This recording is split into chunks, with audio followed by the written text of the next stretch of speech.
Monsieur le député de Saint-Jean. Monsieur le Président, je sollicite le consentement des membres de cette Assemblée afin de présenter conjointement, avec la ministre de la Culture, des Communications et de la Condition féminine, le député de Chauveau et le député de Mercier, la motion suivante.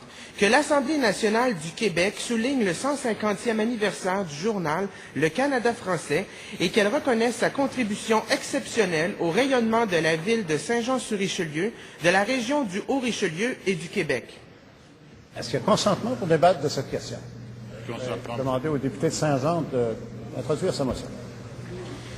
Monsieur le Président, aujourd'hui même, l'Assemblée nationale du Québec a l'honneur de souligner le 150e anniversaire de fondation de l'hebdomadaire Le Canada français, le deuxième plus vieux journal de presse francophone en Amérique. J'aimerais souligner d'ailleurs la présence de M. Robert Paradis, président et éditeur du journal, ainsi que son épouse, M. Renel Bouchard, directeur général du groupe Le Canada français, et Maryse Racicot-Gagnon, vice-présidente du groupe.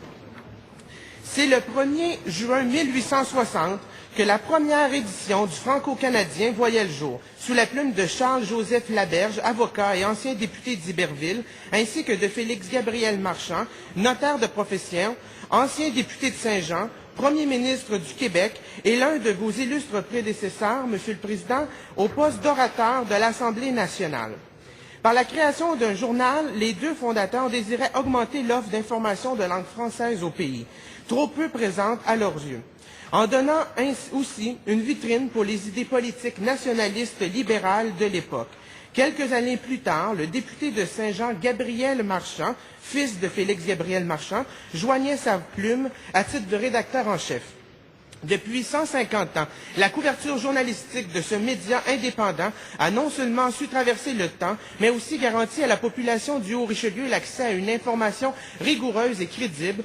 Pour mieux comprendre son nom, nous devons nous rappeler qu'il a été fondé à l'époque où les Québécois se nommaient Canadiens français.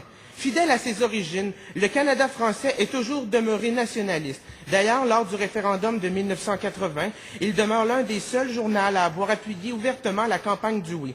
Il faut souligner le travail accompli par l'équipe du Canada français pour s'adapter aux nouvelles réalités du monde journalistique. Pas moins de 7 publications sont offertes aujourd'hui en ligne sous la bannière du groupe Le Canada français et ils sont aussi présents sur Facebook.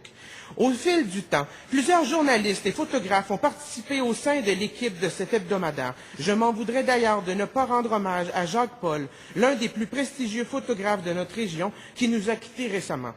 C'est donc avec le plus grand des privilèges que je souligne au nom de l'ensemble de mes collègues le succès, la longévité et l'apport indéniable de cet hebdomadaire aux citoyens du Québec. Merci beaucoup, Monsieur le Président.